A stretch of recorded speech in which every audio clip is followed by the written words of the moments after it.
Assalamualaikum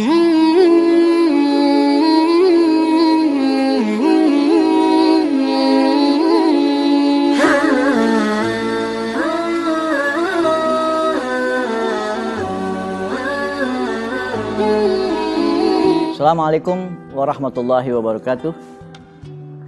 Hamdan wa syukranillah wassalatu wassalamu ala rasulillah amma ba'du.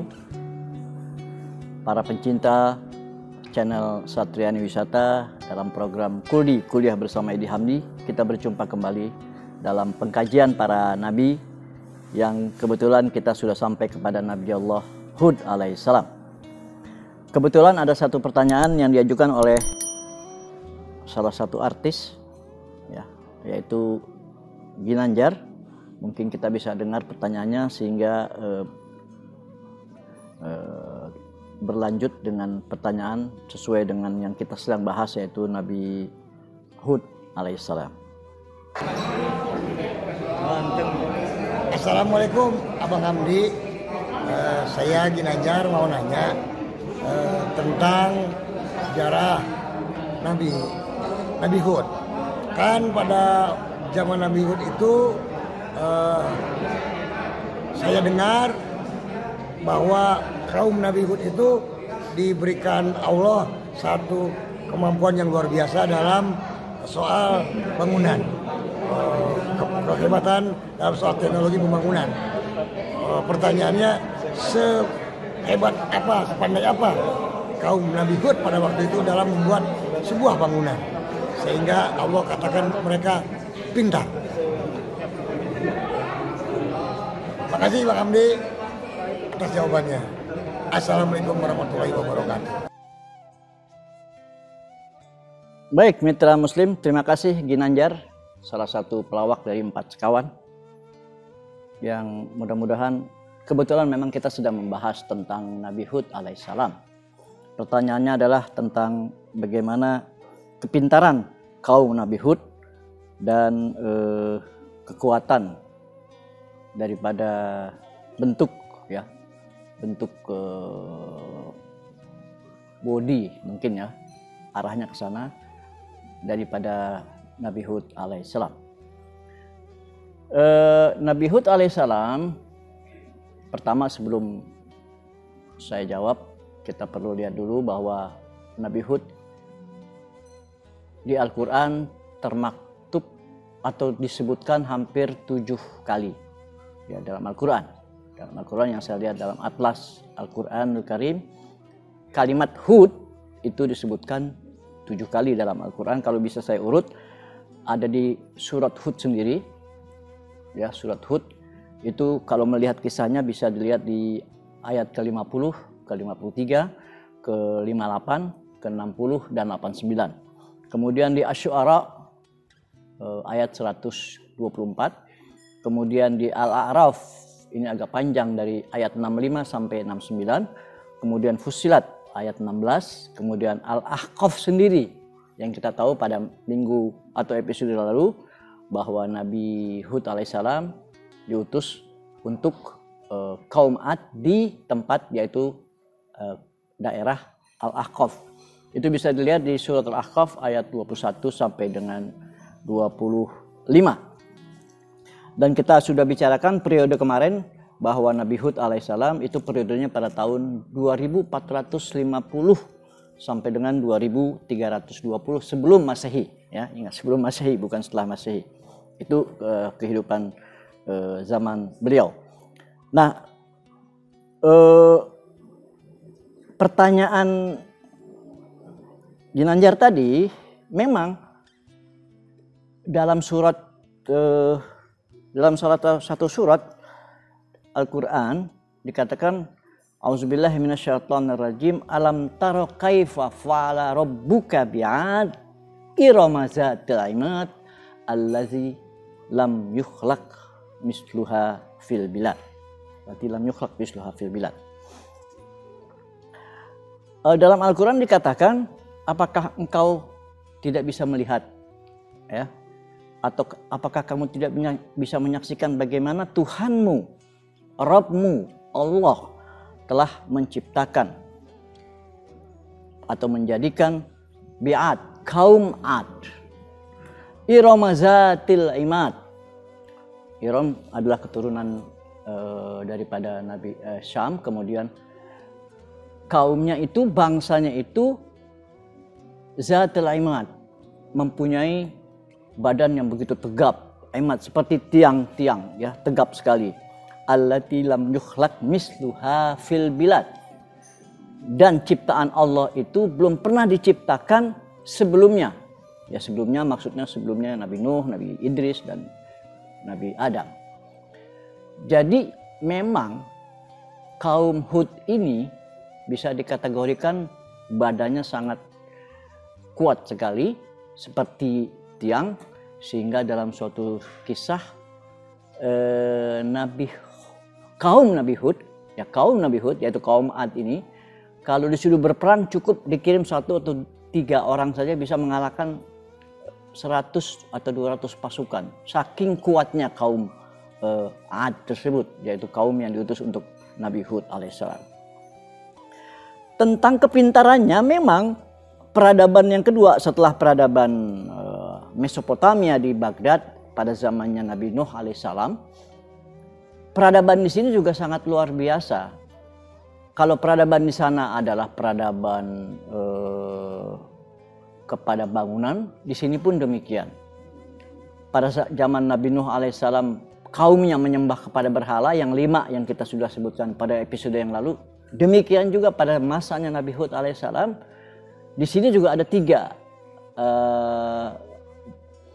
patung ya, 3 berhala yang disembah oleh kaumnya, yaitu Somud, Soda, sama Harod. 3. Kalau Nabi Nuh 5, kalau ini 3. Jadi kaum Nabi Hud alaihissalam menyembah kepada 3 berhala ini. Pada zaman Nabi Hud juga terjadi teknologi yang sangat luar biasa. Ya, irigasi, karena di sana ada sungai-sungai di Yaman, bahkan kita dengar ada sorga Adan ya, sorga Adan ya, itu adalah peninggalan-peninggalan yang dulu. Kemudian pohonan-pohonan, kemudian tanaman-tanaman sangat luar biasa pada zaman Nabi Hud alaihissalam. Karena kenapa? Karena kaumnya badannya besar-besar. Jadi membangun sebuah bangunan, bahkan dikatakan mengangkat sebuah batu itu dengan tangannya sudah bisa gitu, karena saking besarnya orang Yaman ya, orang Arab pada saat itu. Dan mungkin kalau kita lihat zaman sekarang juga orang-orang Yaman itu kan luar biasa kekuatannya ya. Cuma beda tingginya, karena Allah menciptakan manusia makin dari sejak Nabi Adam alaihissalam itu 60 hasta atau 30 meter. Mungkin Nabi Hud alaihissalam ya katakanlah 20 meter tingginya ya. Tidak melebihi Nabi Adam alaihissalam. Dan terus menurun ciut sampai dengan saat sekarang ini kelihatannya bangsa Yaman, kalau saya lihat, mohon maaf, mayoritas ya agak sedikit tidak terlalu tinggi seperti negara-negara Eropa lainnya ya. Tapi kekuatannya itu yang luar biasa. Banyak peninggalan Nabi Hud alaihissalam. Peninggalannya itu tentunya adalah bangunan-bangunan yang kokoh. Karena kekuatan dari badannya ini, Allah menciptakan manusia yang begitu hebat, kuat. Kemudian peninggalannya pada tahun 1990, salah satu dari ilmuwan Prancis, saya lupa namanya, tahun 1990 telah menemukan sebuah peninggalan yang dikatakan itu adalah peninggalannya Nabi Nuh alaihissalam. Jadi Nabi Hud alaihissalam. Jadi ada bangunan besar arkeologi. Jadi ilmuwan arkeolog menemukan sebuah bangunan besar yang tertimbun oleh pasir itu hampir 12 cm ya, 12 meter. 12 meter tertimbun dan baru ditemukan pada tahun 1990. Itu oleh arkeolog Prancis dan juga diakui oleh NASA dari Amerika. NASA dari Amerika juga menemukan bahwa terdapat benteng, kemudian irigasi yang sebutkan itu adalah peninggalan kaumnya, yaitu kaum Ad. Kembali ke Nabi Hud alaihissalam, apa yang Allah murka terhadap kaum Nabi Hud alaihissalam? Karena kaum Nabi Ad, maksudnya karena kaum Ad punya badan besar, maka kaum Ad sombong. Nah, ini kelemahannya ya. Jadi mereka yang diberikan badan yang begitu tegap, kuat dan sebagainya, tetapi ada kiber, ada istikbar, ada dalam surat-surat yang saya ingat, fa amma adun fastakbaru fil ard, ya. Jadi kaum Ad ini sudah diberikan nikmat oleh Allah Subhanahu wa taala dengan badan yang besar sehingga bisa mendirikan bangunan-bangunan yang tinggi-tinggi, tetapi dia tetap sombong. Di samping tentunya menyembah ketiga berhala yang saya sebutkan tadi. Akhirnya tentunya Allah Subhanahu wa taala mengazab kaum Ad tersebut dengan diberikan 3 tahun paceklik. Apa artinya? Jadi 3 tahun lamanya Allah mengazab. Azab pertama yaitu kemarau selama 3 tahun. Ya, jadi tidak ada tumbuhan, tidak ada makanan kecuali hal-hal kecil saja selama 3 tahun. Itu azab Allah Subhanahu wa taala. Karena orang-orang kaum Ad itu menantang kepada Nabi Hud. Hai Nabi Hud, cobalah berikan kepada kami azab. Jadi ditantang azabnya, ayo silakan. Kami ini adalah makhluk yang luar biasa karena perangnya nggak pernah kalah. Ya, pada saat zaman itu memang pernah terjadi kekalahan. Kaum Ad hanya kalah kepada Ya'rib, ya, pernah kalah dengan Ya'rib. Kemudian Ya'rib juga pernah kalah dalam peperangan dengan Amalik. Siapa Amalik? Amalik adalah Ad juga gitu. Jadi kaum Ad pernah kalah dengan kaum Ya'rib bin Qahtan. Kemudian yang kalah ini balas dendam lagi, yaitu kaum Ad. Jadi kaum Ad ada 2. Kaum Ad yang pertama tadi, kaum Ad yang kedua. Jadi Ad dalam Al-Quran juga disebutkan Adul Ula. Jadi Ad yang pertama, kemudian ada Ad yang kedua. Nah, Ad yang kedua nanti adalah termasuk Nabi Soleh karena di sana adalah Samud, gitu ya. Jadi mereka memang berperang tidak pernah kalah kecuali dengan kaumnya sendiri karena sama-sama besar mungkin ya. Jadi kembali lagi ke tadi,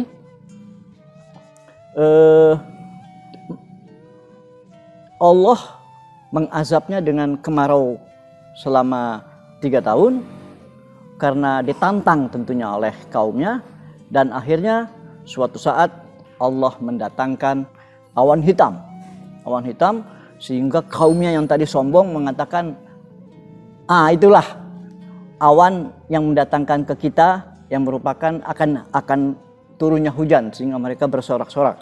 Sementara apa kata Hud? Itu adalah salah satu sumber di mana azab Allah akan turun sebentar lagi. Dan pada saat yang sama turunlah azab Allah, yaitu berupa rih sorsorin. Di sini disebutkan birihin wa amma adun fa ahlaku birihin sorsorin atiyah. Jadi azab Allah itu setelah setelah kemarau 3 tahun diturunkanlah azab berupa angin sorsor. Rih angin, sorsor ada 2 menurut para pengufassirin. Sorsor itu angin yang udaranya dingin sekali, yang masuk ke sulbi ya, mencekam. Ada lagi mufassirin yang mengatakan dengan suara yang belegar. Selama berapa lama? Sab'alayalin wa thamaniyata ayyam. Selama 7 malam 8 hari. 7 night 8 days. Ya, kalau dalam travel biasa begitu ya, 7 malam. 7 malam berturut-turut azab itu diturunkan oleh Allah Subhanahu wa taala untuk kaum yang begitu sombong terhadap apa yang Allah janjikan. Maka kaumnya masuk ke bangunan-bangunan karena mereka sudah punya peradaban. Peradaban itu merupakan bangunan-bangunan yang kokoh tinggi, dan tentunya Allah Maha Kuasa. Allah mencabut nyawa-nyawa mereka melalui azabnya, yaitu melalui rehin sorsorin, maka musnahlah seluruh manusia atau kaum dari kaum Ad pada saat itu. Nah, kemana kaum Nabi Hud alaihissalam yang beriman kepada Nabi Hud? Maka Nabi Hud berpindah dari Ahqaf atau dari kota Ahqaf, dia berpindah ke Hadramaut. Dan di Hadramaut itulah Nabi Hud alaihissalam meninggal dunia pada usia, ada yang mengatakan 130, ada yang mengatakan 150. Jadi itulah garis besar daripada keturunan daripada Hud alaihissalam, seorang nabi yang berbahasa Arab, karena memang dia adalah nabi pertama yang dari bangsa Arab, dan termasuk kaumnya adalah kaum Ad yang pertama, yang nanti akan lahirlah Ad yang kedua, yaitu kaum Samud di Nabi Soleh. Namun ada hal yang menarik, bahwa memang kaum bangsa Arab ini adalah lahir dari daerah Yaman, yang sekarang ini negara Yaman. Jadi jangan perkirakan bahwa Mesir itu Arab, Irak itu Arab, kemudian Maroko, mana lagi Tunis, Aljazair itu bukan Arab gitu. Tapi Arab yang asli adalah justru lahir dari Yaman. Makanya di Indonesia banyak keturunan-keturunan dari Arab, yaitu adalah keturunan-keturunan dari Yaman. Adalah Al-Habsyi, Al-Attas, Al-Idrus, itu adalah dari Yaman.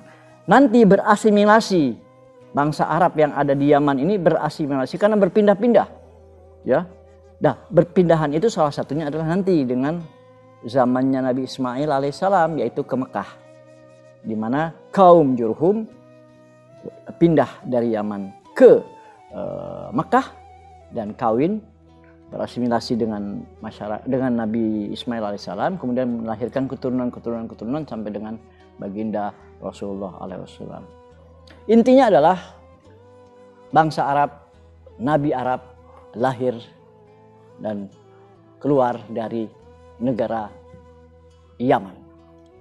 Demikian, mudah-mudahan bermanfaat, dan insya Allah pada episode berikutnya kita akan masuk ke Nabi yang kelima, yang juga Nabi Arab, yaitu Nabi Soleh alaihissalam. Lebih kurangnya mohon maaf.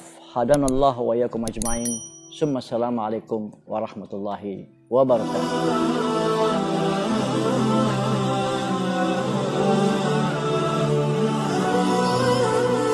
Assalamualaikum warahmatullahi wabarakatuh. Buat teman-teman yang pengen tahu soal sejarah Islam, bagaimana sejarah Nabi, latar belakang Nabi, silakan pantengin YouTube-nya Satriani TV. Situ teman-teman akan mendapatkan informasi tentang sejarah Islam dan nabi-nabi dari Ustadz Edi Hamdi.